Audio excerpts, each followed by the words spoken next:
Қайырлы күн, құрметті трейдерлер.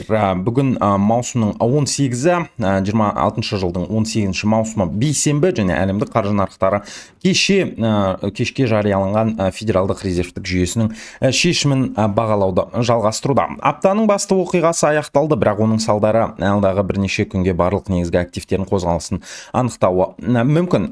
Федералдық резервтік жүйе нарық күткендей жалпы мөлшерлемені үзіліссіз қалдырды, дегенмен инвесторлардың назары мөлшерлемеге емес, дәл сол мөлшерлемені жариялаған отырыстан кейінгі пресс-конференцияға, яғни ФРЖ-ның төрағасы Кевин Уорштың сөздеріне жалпы аударылғанын айта кетейік. Кеше жарияланған мәлімдемелердің кейін жалпы нарық қатысушылары ФРЖ инфляция тәуекелдеріне әлде алаңдайтынын және ақша несие саясатын тез жұмсартуға дайын емес екенін түсінді. Бұл жаңалық көптеген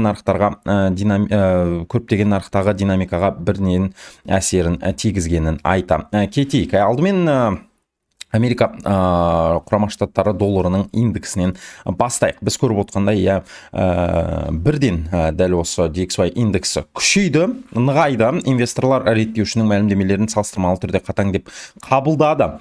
Федералдық резервтік жүйесі инфляцияны толық бақылауға алғанымен жаңа еңбек нарығының әлде тұрақты екенін атап өтті. Нәтижесінде нарық мөлшерлемелердің ұзақ уақыт жоғары деңгейде сақталуы мүмкін деген сценарий қайтадан белсенді талқылана бастады. Бұл долларды жалпы қолдап, америкалық активтерді жалпы тартымды етуде. Сондықтан біз көріп отқандай, мінекей түбегейлі біртіндеп өсу басталды, және дәл осы жаңалықтың арқасында осы өсу әрмен қарай жалғаса беруі әбден ықтимал. Еуро үшін жағдай күрделене түсті. Еуро-доллар жұбы ФРЖ шешімінен кейін қысымға ұшырады. Инвесторлар ақш пен Еуропа арасындағы пайыздық мөлшерлемелер айырмашылығы бұрынғыдай доллардың пайдасына ойнап жатқанын тағы да бір рет еске алды. Сонымен қатар кеше еуро аймақта жарияланған бірқатар экономикалық көрсеткіштері аймақтағы өсімнің баяу күйінде қалып отырған көрсетті. Сондықтан еуроның нығаюы жалпы үшін жаңа драйверлер әзірге байқалмай отыр. Демек, ұзақ мерзімді перспективада бұл жағдай еуро үшін әрмен қарай сақталуы әбден мүмкін деген ой пікірлер бізде туындауда, және дәл осы ой пікірлер жалпы есебімен британ фунтына да қатысты екенін айта кетейік. Жалпы британ валютасы да доллардың нығаюынан қысым астында қалды. Нарық бүгін өтетін Англия банкі отырысын күтуде. Сарапшылардың басым бөлігі мөлшерлемелер жалпы өзгеріссіз қалады деп санайды, алайда инвесторлар реттеушінің болашақтағы қадамдарына қатысты сигналдарға ерекше назар аудармақ. Егер Англия банкі сақ риториканы таңдаса, фунт қосымша қолдау астында болып қалуы мүмкін. Бірақ әзірге енді дәл осы орайда біз сіздермен нақтырақ айта алмаймыз қандай болатынын. Жағдай бірақ қысқа мерзімді перспективаларда дәл осы британдық валюта үшін қысым сақталып қалуы әбден ықтимал. Жалпы келесі біз талқылайтын тақырып өте маңызды тақырыптардың бірі екенін айта кетейік. Ол әрине де мұнай нарығындағы жағдай, және мұнай нарығында жағдай салыстырмалы түрде тұрақтанды. WTI маркалы мұнай соңғы күндері құбылмалықтан кейін тепе-теңдік іздеуде. Инвесторлар бір жағынан әлемдік сұраныс перспективаларын бағаласа, екінші жағынан таяу шығыстағы жағдайды бақылауды жалғастыруда. Кеше ақш энергетика министрлігі жарияланған мәліметтер мұнай қорларының өзгеруіне қатысты аралас сигналдар көрсетті. Сондықтан нарықта айқын бағыт әзірге қалыптасқан жоқ. Сонымен қатар бірқатар халықаралық сарапшылар екінші жарты жылдықта мұнай нарығы бүгін күтілгеннен тар болуы мүмкін екенін мәлімдеуде. Егер бұл болжам расталса, мұнай бағасына қосымша қолдау көрсетілуі әбден ықтимал. Таяу шығыстағы жағдайды айта кететін болсақ, ол жақта да келіссөздерге жақын жағдай болуда, және Америка құрама штаттары мен Тегеранның билігі жалпы есебімен айтқанда өзара келіссөз, яғни меморандумға қол қойғаны бізге белгілі болды. Дәл сол меморандумға сәйкес, мысал ретінде айта кететін болсақ, Америка құрама штаттары дәл сол жалпы есебімен айтқанда текетірес болған жағдайды дұрыстау мақсатында Тегеранға жалпы есебімен айтқанда 300 миллиардтай доллар бөледі деген ақпарат шықты. Онымен қатар дәл осы жалпы есебімен айтқанда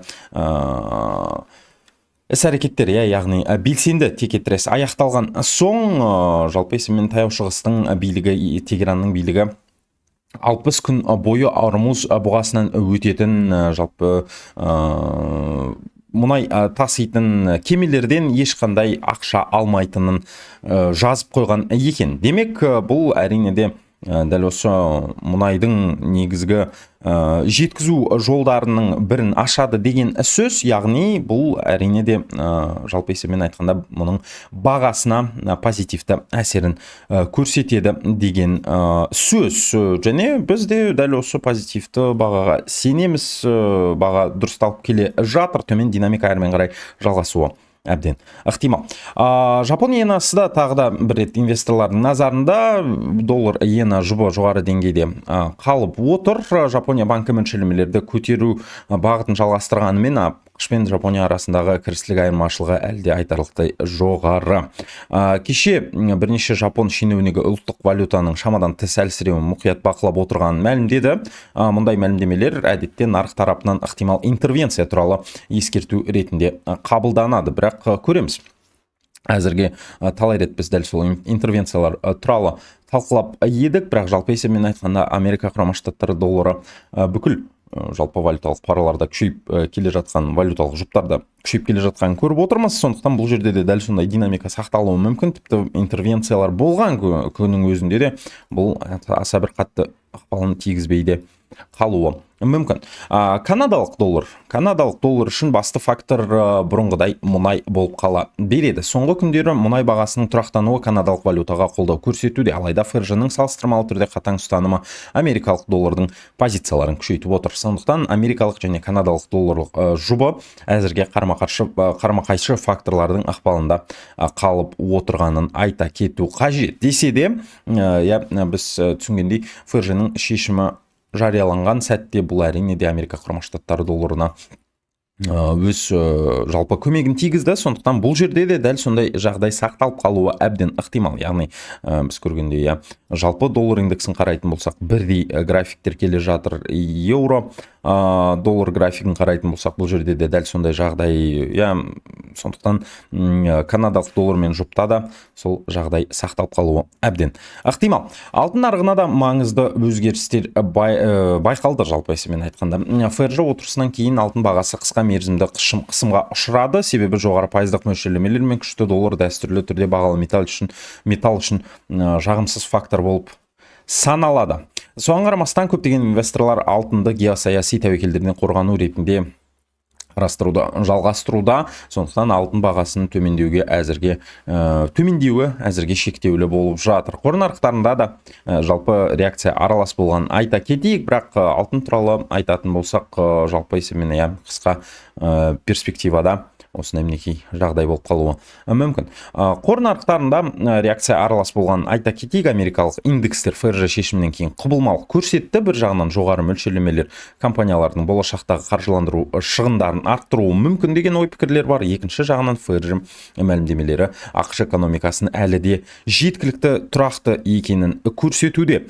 Технологиялық сектордағы ірі компаниялар инвесторлардың назарында қалып отыр. Жасанды интеллектке байланысты тақырыптар қор нарығындағы негізгі драйверлердің бірі болып қалуда. Және дәл осы жағдай әлі де сақталып жатыр, бірақ қор нарығындағы қатысушылар, инвесторлар сәл үлкендеу сақтықпен дәл қазір өз іс-әрекеттерін жасап жатыр. Саяси алаңда да маңызды оқиғалар орын алып жатқан айта кетейік. ақш әкімшілігі соңғы күндері әлемдік сауда маршруттарының қауіпсіздігі мен халықаралық жеткізілімдерді тұрақтылығын жалпы қамтамасыз ету мәселесіне ерекше назар аударып отырғанын айта кетейік. Сонымен қатар әлемнің жетекші орталық банктері инфляциямен күрестің әлі аяқталмаған бірнеше рет атап өтті. Бұл мәлімдемелер инвесторларға 2026 жылдың екінші жартысында да жоғары пайыздық мөлшерлемелер әлемдік қаржы жүйесінің негізгі тақырыптарының бірі болып қала беретінін еске салуда.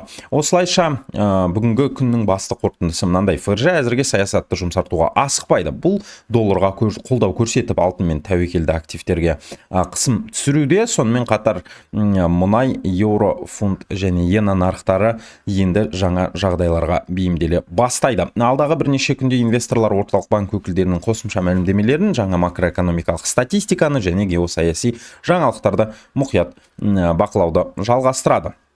және әзірге мінекей жаңалықтар осындай достар. Әзірге бүгінгі біздің күнделікті брифинг өз мәресіне жетуде.